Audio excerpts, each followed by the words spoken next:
dowladda Soomaaliya waxay sheegtay inay la dagaalamayso faafinta nacaybka iyo sidoo kale isku dirka qabiilada. Maxamed, arintaas sidee u aragtaa? maanta dadka xirxiran dhammaantood dowladda federaalka xaq ay u lahayd wayna ka soo daad waxay arin waajib sidee marka loo kala saari karaa in qofkan social media ka hadlaya leeshiisu ay tahay mid siyaasadeed iyo in marka ay tahay mid marka uu ku jibinayo shuruucda dalka isticmaalo shuruuc ma degano maxadin been anaga ma aragna hadii jirtan dowladda federaalka ma ina soo bandhigin dowladdu iyada dhaliishaas ama in loo soo jeedo dhaliil ma ogashahay dhalinyarada waxa laga rabaa inay bartaan shuruucda wadanka ma jira Maxamed sharciyo cad oo dabcan qeexaya waxa mamnuuc ka ah baraha bulshada mise dabcan sharciyadu mugdi ayaa ku jira sida ka warqabna hadda wax sharci ah social media oo dowladda ma jiro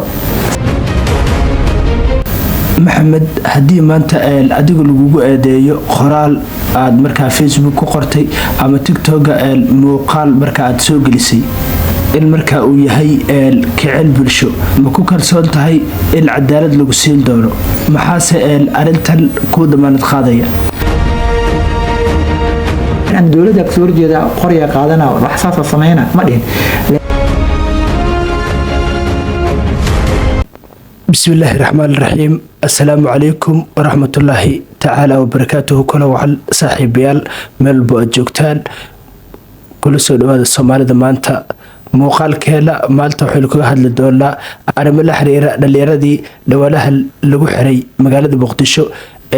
marka qaybta ka ahaa ku isticmaala baraha bulshada ama social media sida qof walba marka uu yaqaano maxamed xuseen maxamed ayaa barnaamijkan igala qayb galaya maxamed soo dhaw marka hore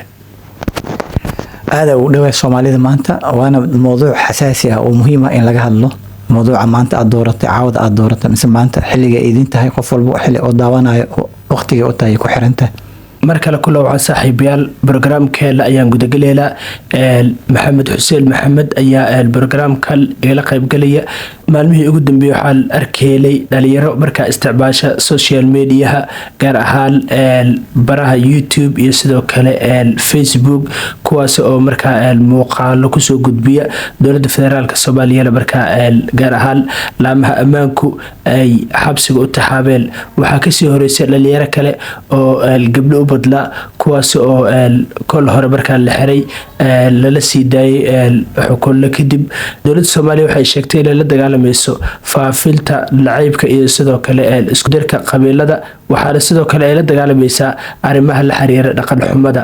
maxamed arintaas sidee u aragtaa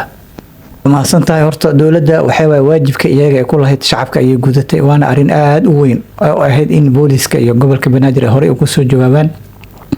si guud ah dulmar u sameeyo horta warbaahintii waa hore waxa la daawan jiray la dhageysan jiray idaacadaha telefishinada maanta social media wuxuu noqday isha kaliya ay bulshada ku aragto waxa dadku waxa soo tabinayeen waa dhalinyaro oo wali garaadkooda oo na gaarin waxyaabaha la yaab kaliya waxa kamid ah dowladda waqtigan ay ku baraarugtay xilli ay xeer iyo fandaal kala dhaceen oo dhaqan xumadii iyo waxyaabaha khatarta ay meel walba guri walba ay gaartay waxa ka horeysay dhacdooyinka loo yaab kaliya oo social media oo hadda aan rabin inaan meeshan uga hadlo oo ciyaal yar dhaqan xumo sameeynayo ciyaalka iyaga dambi ma laha waxa mas'uuliyadda ka saarnay waalidkooda iyo dowladda caalamka waxaan ka warqabnaa inay maamulaan internetka wadankooda iyo waxyaabaha la daawanayo bulshadooda ay daawanayso iska daa YouTube WhatsApp-ka ayaa wadamada Carabta waxa la maamula qofna inuu qofka wici karin maybe arrimo siyaasadeed ha ahaato laakiin waxay iyaga ugu u saarayaan in bulshadooda aan macnaha dhaqankooda la doorin anshaxooda la doorin xasiloonida bulshadoodana la ilaaliyo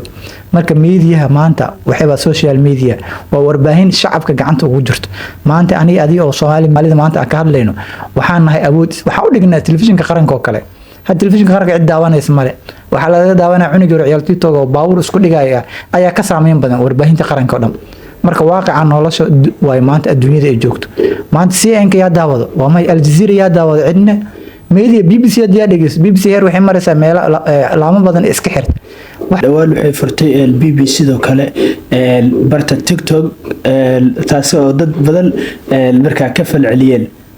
sax waaye sababta meesha loo guuraa geedida meesha u socda in loo guuraa marka hadda waxaaba lagama wariyaashii waaweynaayo u shaqayn jiray idaacadaha iyo telefishinada caalamka iyo kuwa Soomaalida maanta dhammaantood waxay u guuriyeen aalado warbaahin samaysteen way ka maarmeen in telefishin loo shaqeeyo telefishinka waxa qof leh maamul ale waxbuu kontaroolaa anshaxa iyo waxyaabo nidaamka waa meel qof uu leeyahay wax walba oo sameeyana waxa maqli jirtay bil wariyaa la xiray maan maxaa marayna social media qof ku jira ayaa la xiray wax kale looma xirin maanta dadka xirxiran dhammaantood dowladda federaalka xaq ay u lahayd wayna ka soo daad waxay arin waajib ah oo masiiri ah oo ummadda Soomaaliyeed oo waajib ku ah in laga qabto dadka ay ahayd maxamed sidee marka loo kala saari karaa in qofkan social media ka hadlaya dhaliishiisu ay tahay mid siyaasadeed iyo in markaa ay tahay mid markaa uu ku jabinayo shuruucda dalka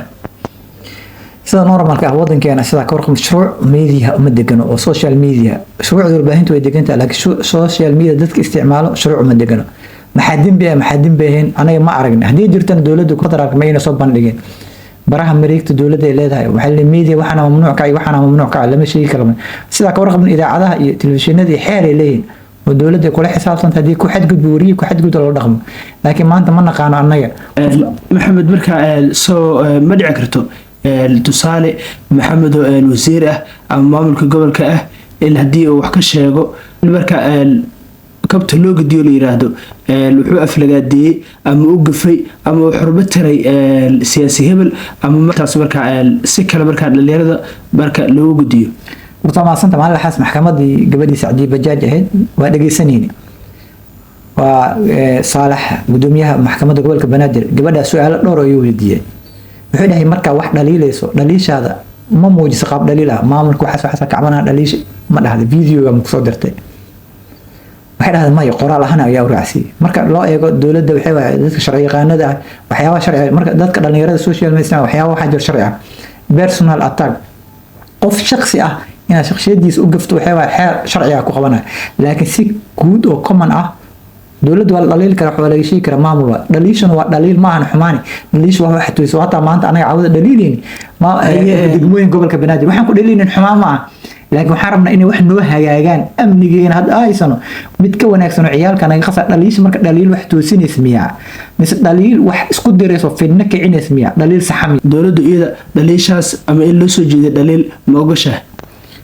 dawladdu aan ku shahay dhaliish mar walba dad badan oo siyaasiyiinta dhaliilo dadka caadiga oo normal bulshada meelaha fadhi ku dirada oo aragtay ma yaado maxamed siyaasiyiinta xasaanada ku gambanayaan oo dhalinyarada marka maadaama xasaanad aysan lahayn ayagu ay fududahay in maxaa hadii dhaliil soo jeediyaan ama baraha bulshada ay ka hadlaan in marka la xirxiro maya dhalinyarada fudeed ayaa ku jiro marka siyaasiyiinta waa aqli badan ah og meesha laga jiray meesha aan laga jirin marka waxaan moodaa dhalinyarada fudeed ayaa jiro fudeed waxa jiro social media qaabku isticmaalay waxa mamnuuc aflagaado shakhsina aflagaadey siyaasiyiinta wax ma aflagaadeeyaan laakiin waxay sheegaan xaqiiqada jirto waata madaxweynaha Sheekh Shariif Cabdiraxmaan Afshukur dhaliishooda waa dhaliil oo sharciyan aan qabanayno qofka laakiin dhalinyarada waxa laga rabaa inay bartaan shuruucda wadanka waxay dhaliilayaan inay shakhsiyan dhaliileen madaxweynaha waxa laga sheegi karaa goorma waxa laga sheegi karaa wuxuu ku qumay laakiin waxaan jirin madaxweynaha iyo caruurtiisa iyo xaasaskiisa ma uga fikir sharci ayaa ku qabanay laakiin dhaliisa shakhsiga ka sheegaysa dhaliil saxan hadhow marka maxamed waxa sheegtay in maxaa la yiraahdaa dhaliil saxan dhalinyarada marka ay tahay la soo gudbiyaan dhaliil saxan la maxaa la yiraahdaa sharci uu ku qabanayo ma jira maxamed sharciyo cad oo dabcan qeexaya waxa mamnuuc ka ah baraha bulshada mise dabcan sharciyadu mugdi ayaa ku jira sida ka warqabna hadda wax sharci ah social media oo dawladda ma jiro سيب الدنبيات انترنت وحياه جرى كرم دنبيات انترنت way badan yihiin zikriga maxamed hada waxa arkay media kelima dنبيات انترنت waxa ka dhaco maalin dhamaad waxa arkaysa EPC-yada iyo akoonada dadka lacag laga dhaco waxa dhan waxay ka dhaceen qaarkood qayb internetka ay ka dhacayaan marka dنبيات internet ka dhaco dawladana wax sharci ah maanta ognahay oo bulshada la wadaaga ma jiro kiisas maxamed marka hadii wax sharci oo qeexay hadii arintaas aan ogeyn hadda mugdo ku jiro ama aysan jirin dabcan hadii muuqaal aad soo dhigto baraha bulshada kaleeto hadii dawladdu ay u aragto in maaragtay sheeg muuqaalkan aad wax ugu sheegayso ku dirayso dabcan soo qodob inta lagu cogsado fuusta lagu marix karo lagu bixir karo wama santa horta waxa jira wax qayimku waxyaabo la ilaaliyo lama taabtaan ah dadka dad baalama dawladda waa dad aqli leh dad wax bartay dadka maamulkana dowladda annagaa ka mid ah sababta dowladda shacab la-aan dowlad ma ahan maanta madaxweyne kaliya duu istaago shacab tusaale maanta madaxweyne wadan hebel hadda iskugu dhawaaqo yaa aqoonsana shacab aan dowladnimadu waa shacabka waxyaabaha dhib u keenayo amnigooda iyo waxyaabaha dhib keenayo dowladdu way ku qabanay way ku xireen ama sharciga loola tiigsana waxa kaliya lagu tiigsana waxyaabaha waxa sheegtay maxaa ka dhalan karo waxa la hadal yar sida hadda wadanka Rwanda wax ka dhacay warbaahinta ay sameysay oo sagaashameeyay xasuuq weyn ka dhacay waxa sabab media sabab maanta maxaa marayna zikriyo ilaaha kugu dhaariyay qabaa'ilo Soomaaliyeed oo dagaalaya in video iska soo duwan baraha bulshada la soo dhigo guri hebel guri qabiil hebel leh maanta social media kuma aragno aad maanta maxay dhaanta warbaahintii idaacadii Rwanda sagaashameeyay xasuuq sameeyay maanta maxay dhaaman kuwa qabiil walba wuxuu soo duwaa kana gurigaana gubi xasuuqana geystay marka qatarta ayaa dawladdu waxa waajib ku ah in sida ugu dhaqsiyaha hadii jirto shuruucda in dadka la wadaago Facebook-na loo gudbiyo waxyaabaha camal qoryaha iyo waxyaabaha la gubay guryaha hadii jalaqsi wax ka dhacay iyo meel badan wax ka dhacay oo in la joojiyo dawladana sida ugu dhaqsiyaha xeerka ay dhaqan geliso ilaa shirkadda Facebook ay la wadaagto waxyaabo badan markay dawladda ay sameyn kartaa jirto maxamed qaybihii ugu dambeeyay muuqaalkeela ayaa marayla dabcan muuqaalkan wuxuu ku saabsanaa dhalinyarada markaa baraha bulshada dowladda federaalka ay xirtay maxamed haddii maanta adigu lagugu eedeeyo qoraal aad markaa Facebook ku qortay ama TikTok muuqaal markaa aad soo gelisay in markaa uu yahay kicil bulsho ma ku kalsoon tahay in cadaalad lagu siin doono maxaase arintan ku damaanad qaadaya horta maasanta Zakariya horta sidaan ka warqabna maxkamada jiro marka lagu eedeeyo booliska ku eedeeyo laamaha shaqo ku leh ku eedeeyo maxkamada lagu geynaa sida maalmaha daawanin waxa ay sheegtaan wax qoran waa haddii qoraal yahay qoraalku qoree hadduu video yahay video uu yaala waxyaabaha lagu dhaliilaayo haddii wax ay yihiin wax sugan oo sharciga xeerka wadanka ku qabanayo dhaliilsha waa ku yeelanayna ani shakhsiyadeedu waa ku yeelana laakiin wax guud aan wax dhaliil lahayn oo aan shakhsi aan u gafayn waxyaabaha amniga qaranka aan dhibaato u keenin iyo xasiloonida wadanka دليل ملا لكن ما تدعو ورني وزارة المالية عشورة سأقعد قاب قلدم واي وزارة وحياوي أوليفت ودليل كرقاب كحلو قاضو لكن ما إن دين بأن كلها دليل شأن دليل ودليل وحتوسنا ما دين أن دولة كسور جدا قرية قادنا وحساسة صمينا ما دين لكن وحاكجر دليل وحكسد وربيتان جعل دولة نماذج كجر واي لكن ما لدى دليل شيء قبلي أو لسه تاجي واحد دليل موقته وحي وقفت الشخصيات marka shakhsi u gaftana shakhsiga asaa ku dacweynaa maanta hada shakhsi ay Zakariya adoo Soomaaliyeed maanta iskale hada aan shakhsiyadaada u gaf wasaasaad aan sheego hada dhalinyarada social media inta badan shakhsiyadooda iyagu isku gafo isku dacweyn kara marka xeerka la aado marka hada aan shakhsiga si common ah hadalkaadu yahay wax dhisid cid maanta wax fuusto ku riix karta ma jirto sharciga ayaa leedahay waxa ka hesha ayaa leedahay hadii dhalinyarada wax qaldan oo ahayd dhalinyarada ma kulli maalin walba wax wala dhaliila cid xirtana ma leh